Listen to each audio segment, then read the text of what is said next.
Allahu Akbar, Allahu Akbar, Allahu Akbar, Allahu Akbar, Allahu Akbar, Allahu Akbar, Allahu Akbar, Allahu Akbar, Allahu Akbar kabira, walhamdulillahi kathira, subhanallahi bukratan wa asila. La ilaha illallah wa la na'budu illa iyyah mukhlishina lahu din walau karihal kafirun. La ilaha illallah wahdah sadaqa wa'dah wa nasara 'abdah wa a'azza jundahu wa hazama al-ahzaba wahdah. La ilaha illallah wallahu akbar, Allahu akbar walillahil hamd. Alhamdulillahil qa'il فلما بلغ معه السعي قال يا بني إني أرى في المنام أني أسبحك فانظر ماذا ترى. قال يا أبت افعل ما تؤمر ستجدني إن شاء الله من الصابرين. أشهد أن لا إله إلا الله وحده لا شريك له وأشهد أن محمدا عبده ورسوله. اللهم صل وسلم على عبدك ورسولك محمد وعلى آله وصحبه أجمعين. أما بعد، فيا أيها المسلمون اتقوا الله، أوصيكم وإياي بتقوى الله فقد فاز المتقون. قال الله تعالى في كتابه العزيز: يا أيها الذين آمنوا اتقوا الله حق تقاته ولا تموتن إلا وأنتم مسلمون. Muslimin yang dirahmati Allah Subhanahu wa taala sekalian, saya menyeru agar kita bersama-sama meningkatkan ketakwaan kita kepada Allah Subhanahu wa taala dengan melaksanakan segala perintah dan meninggalkan segala perkara yang dilarangnya. Semoga kita semua diberikan kebahagiaan dan kejayaan di dunia dan di akhirat. Para jemaah diingatkan supaya jangan bermain dengan telefon bimbit ketika khutbah disampaikan. Pada pagi hari yang mulia ini, khatib akan membicarakan khutbah Aidul Adha yang bertajuk berkorban atau terkorban. Allahu Akbar, Allahu Akbar, Allahu Akbar, walillahil hamd. Muslimin dan muslimat yang dikasihi Allah Subhanahu wa taala, hari ini kita berhimpun bersama dalam suasana penuh kesyukuran dan keinsafan, meraihkan Hari Raya Aidul Adha, hari kebesaran yang mengangkat makna pengorbanan, ketaatan dan keikhlasan yang agung. Ia bukan sekadar satu perayaan tahunan, tetapi satu medan untuk kita memperingati dan menghayati kisah pengorbanan luar biasa Nabi Allah Ibrahim AS dan anak-anaknya Nabi Allah Ismail AS. Dalam Al-Quran, Allah Subhanahu wa taala merakamkan kisah Nabi Ibrahim AS yang diperintahkan melalui mimpi untuk menyembelih anak-anaknya sendiri, yaitu Nabi Allah Ismail AS. Seorang ayah yang telah begitu lama menanti kelahiran Surya, akhirnya diuji dengan perintah yang amat berat. Namun, sidang jemaah sekalian perlu sedar bahawa pengorbanan ini tidak mungkin dapat dilaksanakan melainkan dengan wujudnya kepatuhan dan ketaatan mutlak kepada Allah Subhanahu wa taala, bukan hanya dari baginda seorang, tetapi juga daripada anak-anaknya Nabi Allah Ismail AS. Bayangkan jika Nabi Ismail AS membantah, maka tidak wujudlah ketaatan secara menyeluruh dalam keluarga baginda. Maka jelaslah di sini, pengorbanan itu bukan hanya terletak di bahu individu, tetapi lahir daripada suasana yang menyokong, yang membenarkan dan memperkukuh ketaatan. Kita juga dapat perhatikan bagaimana Nabi Ibrahim AS mampu membina keyakinan dalam dirinya melalui wahyu yang datang berulang kali daripada Allah Subhanahu wa taala. Keimanan baginda tidak goyah walaupun diuji dengan sesuatu yang paling baginda sayang. Baginda juga tidak terus bertindak melulu tanpa sebarang pertimbangan. Sebaliknya, baginda memilih untuk memberitahu anaknya sebagaimana yang dirakamkan dalam surah As-Saffat ayat 102 yang bermaksud, "Wahai anak kesayanganku, sesungguhnya aku bermimpi bahawa aku akan menyembelihmu. Maka fikirkanlah bagaimana pendapatmu." Lantas dijawab dengan penuh taat dan redha oleh Nabi Ismail alaihissalam, "Wahai ayahku, jalankanlah apa-apa yang diperintahkan kepadamu. InsyaAllah ayah akan mendapati aku termasuk dalam golongan orang yang sabar."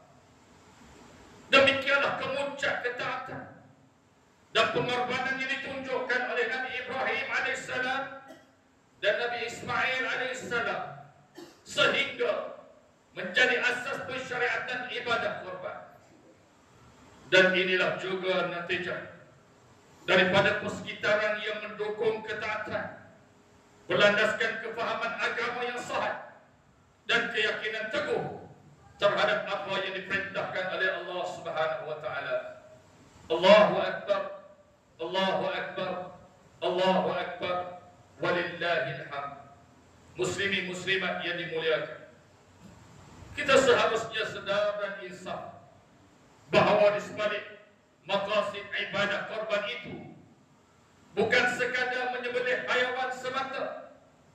Hakikatnya, ibadah ini menuntut satu bentuk pengorbanan yang jauh lebih besar, yaitu keikhlasan dan kesanggupan untuk mengorbankan segala apa yang menghalang kita daripada mentaati Allah Subhanahu wa taala. Tanyakan pada diri kita, apakah sebenarnya yang menghalang kita daripada memberikan ketaatan mutlak kepada Allah Subhanahu wa taala? Mungkin antara penghalang utamanya ialah apabila kita tunduk kepada hawa nafsu, terlalu gairah dengan keinginan dunia, hingga lalai daripada mengingati akhirat, serta mudah terpengaruh dengan persekitaran yang merosakkan dan jahil tentang urusan agama. Semua ini perlahan-lahan menjadikan hati kita keras, amal soleh terasa berat untuk dilaksanakan, manakala maksiat dirasakan ringan dan seolah-olah biasa dilakukan. Di zaman ini, mentaati perintah Allah Subhanahu wa taala mungkin menjadikan kita kelihatan asing di mata orang. Hadis yang diriwayatkan daripada Abu Hurairah radhiyallahu anhu bahawa Rasulullah sallallahu alaihi wasallam bersabda, "Bada al-Islamu ghariban." Islam bermula dalam keadaan asing. "Wa sayaudu kama bada'a ghariban." Dan ia akan kembali asing sebagaimana ia bermula. "Fatuba li ghurabai." Beruntunglah orang-orang yang asing. Al-ghuraba, riwayat Muslim. Justru kita mesti berbangga. Kita dipandang asing kerana memilih untuk patuh saat ramai yang sedang leka. Kita dipandang asing kerana ingin menjaga agama saat ramai yang menjualnya. Tetapi yakinlah, keberkatan ini sentiasa bersama orang-orang yang istiqamah, konsisten, walaupun dipandang asing oleh dunia. Bersempena Aidul Adha ini, marilah kita suburkan semula semangat pengorbanan yang kini dipandang asing. Korbankan segala bentuk hawa nafsu dan keinginan dunia yang melalaikan kita daripada jalan Allah Subhanahu wa taala. Korbankan rasa keakuan, keselesaan dan kepentingan diri demi membentuk keluarga yang taat dan masyarakat yang sentiasa menjunjung syariat dalam membina negara yang sejahtera. Jangan sampai kita menjadi umat yang lalai, hanyut dengan kemewahan dunia, sehingga akhirnya keimanan dan ketaatan kita sendiri yang terkorban. Allahu Akbar, Allahu Akbar, Allahu Akbar, walillahil hamd. Muslimin muslimat yang berbahagia, pada hari ini kita dapat lihat kesatuan umat Islam yang luar biasa. Di tanah suci, jutaan umat dari berbagai bangsa dan latar belakang berhimpun di Arafah dan Mina dengan memakai pakaian yang sama, mengerjakan ibadah yang sama, menghadap kiblat yang sama, dengan satu tujuan yang sama, yaitu semata-mata ingin mengabdikan diri kepada Allah Subhanahu wa taala. Maha suci Allah Subhanahu wa taala yang mampu menyatukan hati para hamba yang datang dari berbagai pelosok dunia tanpa hubungan darah, tetapi disatukan atas ikatan akidah dan iman.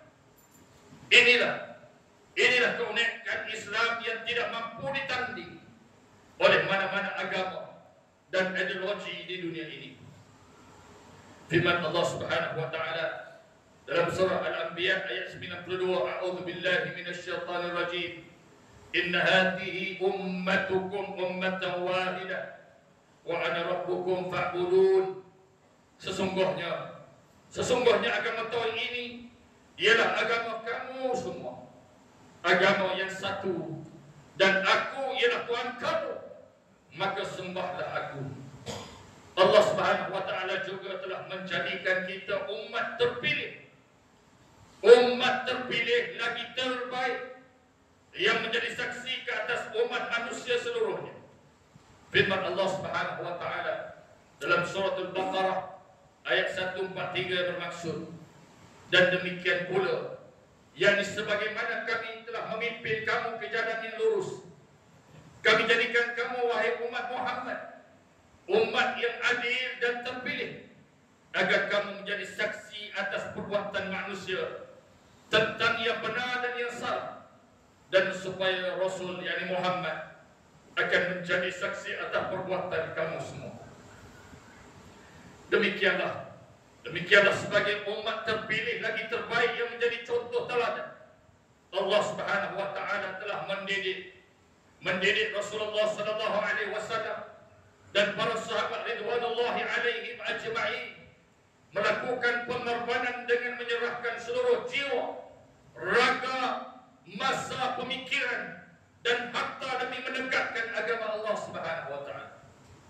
Pengorbanan mereka bukanlah bersifat sementara, bahkan berterusan hingga ke hari ini. Kita dapat merasai kemanisan nikmat iman dan Islam. Firman Allah Subhanahu wa taala dalam surah Taubah ayat 111 yang bermaksud, sesungguhnya Allah telah membeli diri dan harta daripada orang yang beriman dengan memberikan surga kepada mereka, disebabkan mereka berjuang di jalan Allah. Lalu antara mereka ada yang membunuh dan terbunuh. Balasan surga itu adalah sebagai janji yang benar daripada Allah dalam Taurat, Injil dan Al-Quran. Dan siapakah yang lebih menepati janjinya selain Allah?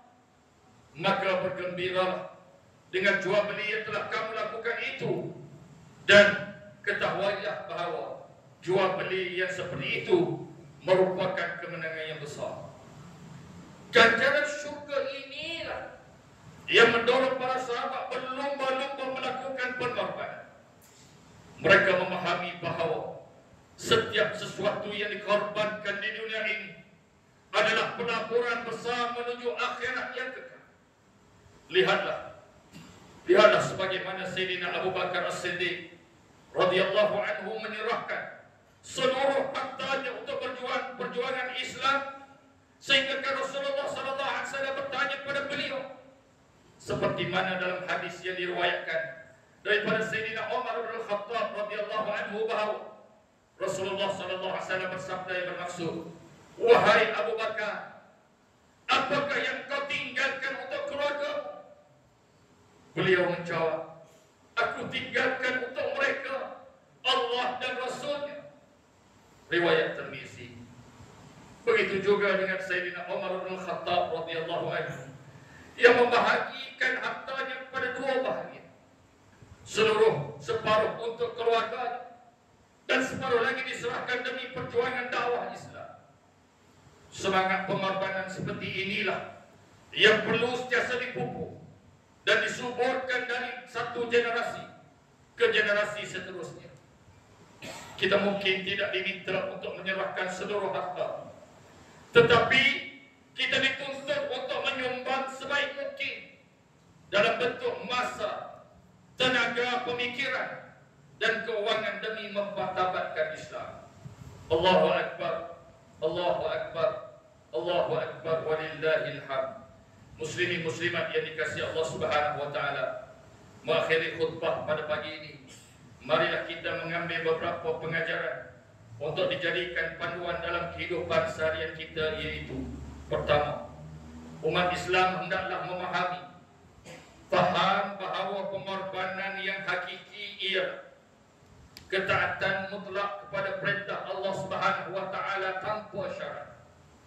Walaupun ia menuntut sesuatu yang menguji jiwa dan perasaan, sebagaimana yang berlaku pada Nabi Ibrahim dan Nabi Ismail alaihissalatu wassalam. Kedua, umat Islam hendaklah mengorbankan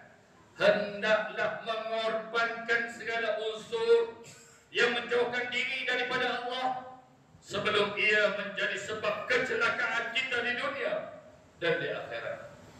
Ketiga, umat Islam hendaklah bersyukur dengan mengangkat syiar Islam melalui pelaksanaan ibadah haji ataupun korban bagi yang berkemampuan sebagai tanda ketaatan dan pengabdian diri kepada Allah Subhanahu wa taala, serta menzahirkan semangat kebersamaan dan keprihatinan terhadap golongan yang memerlukan. A'udzubillahi minasyaitonir rajim. La yanalallaha luhumuha wa la dima'uha walakin yanaluhu at-taqwa minkum. Kadzalika sakhkharaha lakum litukabbirullaha 'ala ma hadakum wa basyiril muhsinin. Daging-daging unta dan darahnya itu sekali-kali tidak dapat mencapai keredaan Allah, tetapi ketakwaan daripada kamulah yang dapat mencapai. Demikianlah Allah telah menundukkan untuk kamu supaya kamu mengagungkan Allah terhadap hidayahnya kepada kamu, dan berilah kabar gembira, yakni dengan balasan yang sebaik-baiknya kepada orang yang berbuat baik. Al-Hajj ayat 37. Barakallahu li wa lakum fil Qur'anil 'azim wa nafa'ani wa iyyakum bima fihi minal ayati wadzikril hakim wa taqabbala minni wa minkum tilawatahu innahu huwas sami'ul 'alim. Aqulu qawli hadha wa astaghfirullahal 'azim li wa lakum wa lisa'iril muslimin wal muslimat fastaghfiruhu innahu huwal ghafurur rahim. Allahu akbar, Allahu akbar, Allahu akbar. La ilaha illallah wallahu akbar, Allahu akbar, walillahil hamd.